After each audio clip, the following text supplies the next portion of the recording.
Hey everyone, Dr. Frunkey here with an awesome new knife console for you on the Larevo Laterus. This is a custom knife that comes to us by way of Jason overaL. Jason overaL being Larevo Knives. If you spell Larevo backwards, it spells overall. So this is the Laterus. A little bit of background on Larevo Knives and Jason. I didn't know much about them until I met Tovarish Works, my friend Tyler. He has a YouTube review channel and has owned a couple of Larevo knives, if I'm not mistaken. At least one, maybe a couple. And he turned me on to these knives, and I got to handle his. And it's very exciting that Jason overaL reached out to me and said, hey, I have a really special knife. It's right up your alley, and I would like to send it to you in order for you to make a video. Jason, thank you so much. I'm humbled that any knife makers watch my videos or even give any F's about what I'm doing with these videos. So I'm extremely thankful that someone would send me such a special knife. This is not my knife. This belongs to a friend of ours. He goes by Knives by the Gram on Instagram, and I'm extremely humbled that he would allow me to get this extremely special build of his and check it out before it goes back to him. This is a very beautiful build with some firsts for Jason, and I'm very humbled that I have it in my hands, and I'm glad that I get to show it to you. So a little background on Jason overaL. He's been making knives for maybe 5 or 6 years now. I'm not forgetting right now exactly how many years it's been, but a few years ago he decided, man, he was a collector and he had some high-end knives, but he realized, man, I can't get the knives that I really want because the custom makers' books are either closed or years long. And so he decided, like many other knife makers, to start making his own blades. The Laterus is a 3.2-inch knife. At least that's what he told me, and that's what I'm seeing here, about 3.2 inches, that he intended to be an EDC-style knife. Overall, you're right at 8 inches with about a 4 3/4 inch handle right there. For this knife, you are going to be getting quite a large blade stock. That is going to be coming in right at 175 thousandths, so rather thick on that blade stock, but that is Jason's sort of go-to size. He likes to have big knives, and it's 0.6 inches in overall width. I'm trying to be extremely gentle with these beautifully polished finishes.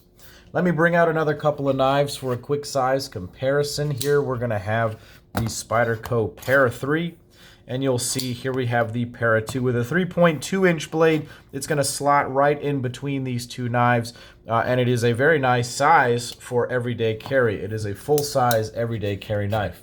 Now, with all of these fancy materials and liners, this thing is going to be a little bit on the heavier side, but we like that with our custom knives. This one is 7.67 ounces. That is likely due to this miraculous dark tie and all of the zirconium that it contains, but we will get to that in a little while. Let's go ahead and break this knife down anatomically. I'm going to try to not show you my ugly face with this mirror polished blade. It is absolutely spectacular. This is M390 steel, and so quite the accomplishment for him to mirror polish it like this. Quite a difficult thing. There's my face. He said that this was the first mirror polish blade that he's ever done, and I will say that he did a damn good job. I mean, it's reflecting the camera, it's reflecting the light. It's absolutely impossible to capture well on camera. It's making the camera go crazy, but as you can see, it is fully mirror polished. It is reflecting everything in the room right now. Quite a beautiful Tanto style blade too. Very nice grinds, came very sharp. Beautiful hollow grind in the primary bevel, flat ground out at the tip. It does not have a swedge, but I kind of like that in the setting of this knife because when you close it, it has a very distinct look. It is very flush, everything is flat, and I kind of like it without the swedge. Jason said that perhaps he will be doing some of those in the future.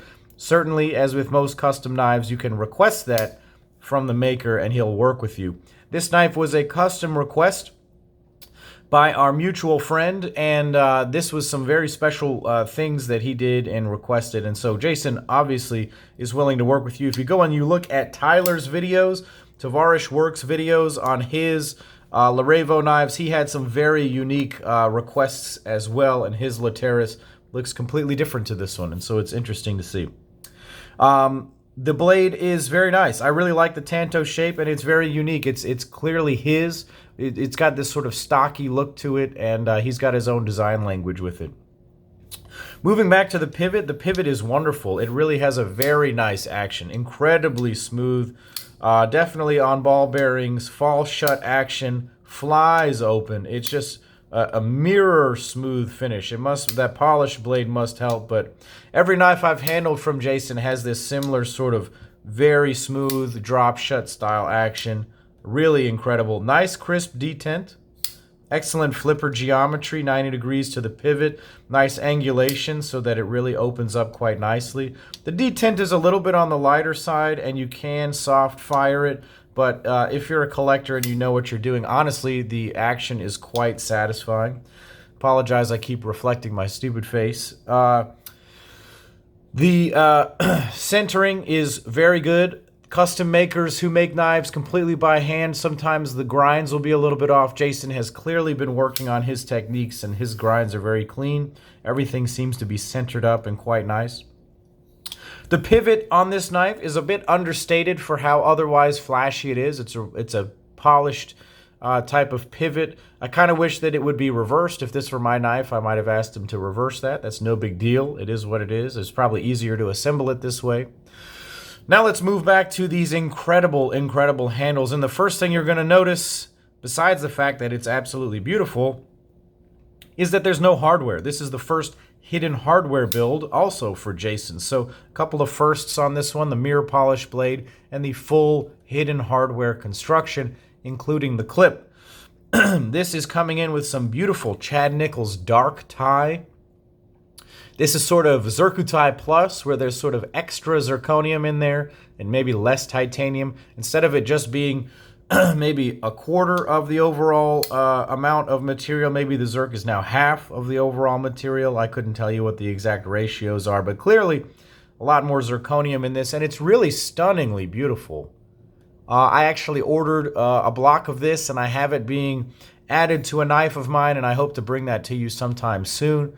But I'm thrilled to see that it turns out spectacularly beautiful. What I really like is the sort of subtle contouring that's going on this knife. All the edges are nicely rounded. Every surface has been touched and tweaked. Take a look at the floating Zircuti back spacer. Beautifully fit in there. Really cool. I like the way it floats right there too. Super nice. Very, very nice. Liner lock construction. Titanium liners. There's a very small hint of lock. I'm not going to call it stick, but lock friction when you disengage. And honestly, I like to see that in custom knives. It gives me a sense that there is a good lockup. There's no noise like a stick, but you can hear that there's friction. And honestly, I like that. I call that the Shiro stick.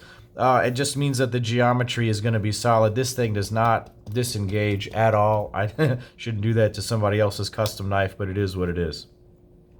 The edge of the blade does not come too close to the back of the handle. There is a little bit of a smile at the edge of the blade, and so it prevents any danger from being there.